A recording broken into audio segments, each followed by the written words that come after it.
This is actually, you know what this is, right? Here's a hint. This is the airing that we've seen on the air of many of the gods of destruction in Dragon Ball Super. So then why is it on Vegeta? You know, the last time I talked about this topic was about 3 years ago. I made a video where I laid out the evidence that I found for Goku becoming an angel and Vegeta becoming a god of destruction. And if you've been keeping up with the official Dragon Ball Super manga, let's just say your boy is looking pretty five-head right now. By the way, that video is almost at 1 million views, so go help it hit that benchmark if you haven't seen it yet. Anyway, let me stay focused. In the official Dragon Ball Super story, we are currently on the 3rd arc after the Tournament of Power. The first one was the Broly arc, the second one was the Galactic Patrol arc with Moro, and now this one, the 3rd one, is called Granola, the Survivor Saga. I'm going to be talking about this in another video soon. There's a lot of interesting stuff happening that we're going to have to discuss. But for this video, I want to talk about this pretty crazy scene where Beerus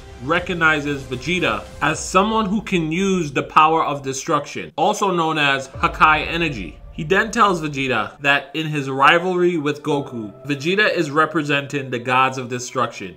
He needs to show that their signature move, their Hakai energy, is more deadly than Ultra Instinct. He throws Vegeta the earring and tells him to put it on his ear because it's a symbol of those who can use the signature move of the gods. And in response to this, Whis draws his symbol on Goku only. Remember, at first it was on both Goku and Vegeta. Now it's only on Goku, who's been training Ultra Instinct, the technique of the angels. Whis draws his symbol on him so that he can represent the angels going forward. Vegeta says to Beerus, "Calm down, Lord Beerus. I have no intentions of losing to Kakarot." And then Goku looks at him and says, "You're gonna eat those words." Okay, so does this mean definitively Goku is gonna become an angel and Vegeta is gonna become a god of destruction? No, that's not what this means. Although there's some more stuff in that direction I can talk about, what I really want to talk about right now is the undeniable fact that Vegeta is beginning to grow in the direction of a god of destruction,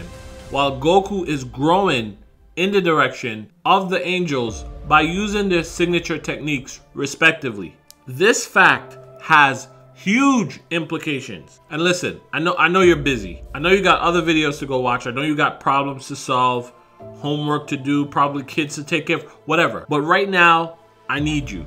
We gotta talk about this, right? So hashtag Dooku in the comments below, and let's jump into this, right? First thing is, I want to give credit where credit is due. I wasn't really thinking about this topic very deeply until I got a message from a member of the squad, Jake, on Facebook. He said, "Dooley, about your video, Vegeta is changing. A theory of mine is that if Goku has angel abilities and Vegeta has destroyer abilities, and then the two fuse, they would create an ultimate being of supreme power." Guys, this is crazy. And not so much the fusion, although I'm gonna talk about the fusion in a second. The thing that's the most crazy about this is that it perfectly encapsulates this running theme in Dragon Ball Super of yin and yang, of balance. This theme started heavily in Dragon Ball Z when Vegeta pointed out that hybrid Saiyans have the potential to be much stronger than pure-blooded Saiyans. It was because hybrid Saiyans weren't just raw aggression like the average pure-blooded Saiyan. They also had the less aggressive, more approachable side of the average human. And that balance is what the series puts on a pedestal as true strength. Akira Toriyama came back in Dragon Ball Super and added S cells to the mix and said that the Saiyans that had a righteous heart, a more loving heart, could develop more S cells, and that in turn is what allowed them to access the Super Saiyan transformation and become much stronger than all the other Saiyans to ever live. The whole point of S cells was again to promote that balance. There are tons of other examples of this in the series, but you guys get the point. It's a running theme, so I don't want to harp on it too long. But I need you guys to understand that this is at the pinnacle of the show. This is the reason why Frieza is still alive, for example. Anyway, all that in mind, I want to ask you guys this question.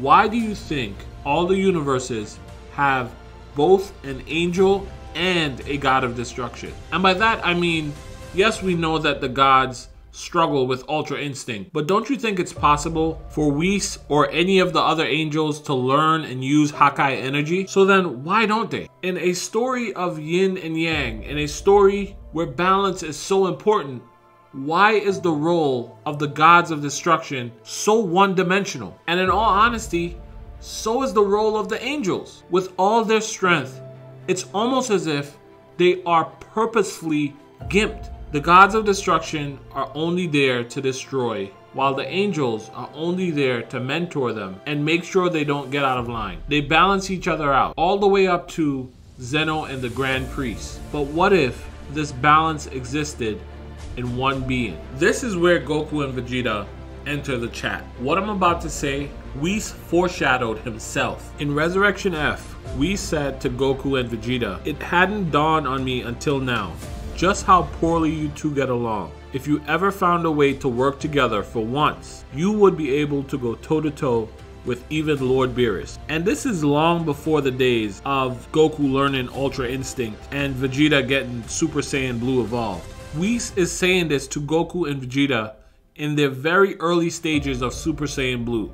Why is that? How is that even possible? You guys already know the answer. It's because of balance. It's because Whis recognizes that given their personalities, if they work together, Goku and Vegeta balance each other out. In Dragon Ball Z and Dragon Ball Super, wherever you find this balance, wherever this theme is referenced, it points to this greater power, this equilibrium that is always much more than the sum of its parts. Here's something that I think is really amazing about all this. During the Tournament of Power, Vegeta decided that he is no longer going to follow in Goku's footsteps. He is no longer going to chase the same powers that Goku achieves. He's gonna get his own powers, his own transformations, in his own way. And now, this has led him to Hakai energy, which is the complete opposite of where Goku's path is leading. But everything in the show so far suggests that these powers need each other. They are different sides of the same coin. One focuses on destruction,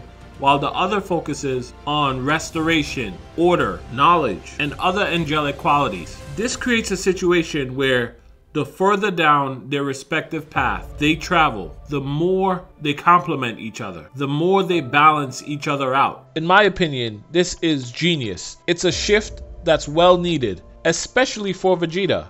Instead of Vegeta being this not quite there rival, a dog chasing Goku's tail, he is now an essential side to a supreme power. This ties into fusion, and we're gonna get there in a second, but I want you to just think about this for a little bit. We all know that at the end of the series, Goku is going to be some crazy level, strongest than all the universes type character. For example, at the end of GT, Goku pretty much became a god. But where does that leave Vegeta? In GT, Vegeta was just pretty much left to age and die. But the way things are shaping up now, however, in order for Goku to be this top tier, omni-powerful character, he is going to need that balance. He is going to need Vegeta by his side. I think this is pretty dope. I also want to say that up until now, we haven't seen a universe where the god of destruction is stronger than their angel. To be honest, I didn't even think that this would be possible. If the angel's job was to keep the god of destruction in check, how could he do that if the god of destruction is stronger than him? But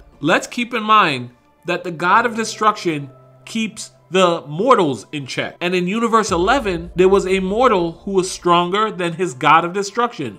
Jiren was stronger than Belmont. So it's certainly possible that we can see a god of destruction, potentially in one of the higher universes that did not need to compete in the Tournament of Power. We could see a god of destruction who is stronger than his angel. Beerus seems to think that is possible. Beerus thinks that destruction energy, Hakai energy, can compete with Ultra Instinct, with angelic energy. Guys, this is big.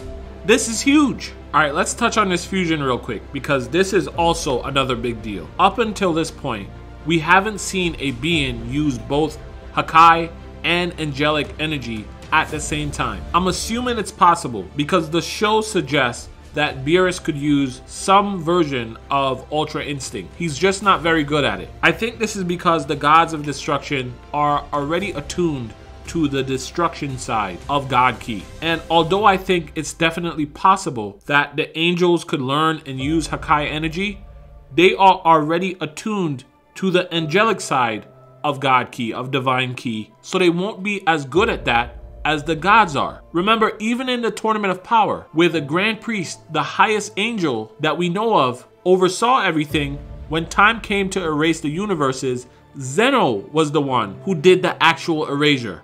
This is what the angels are missing.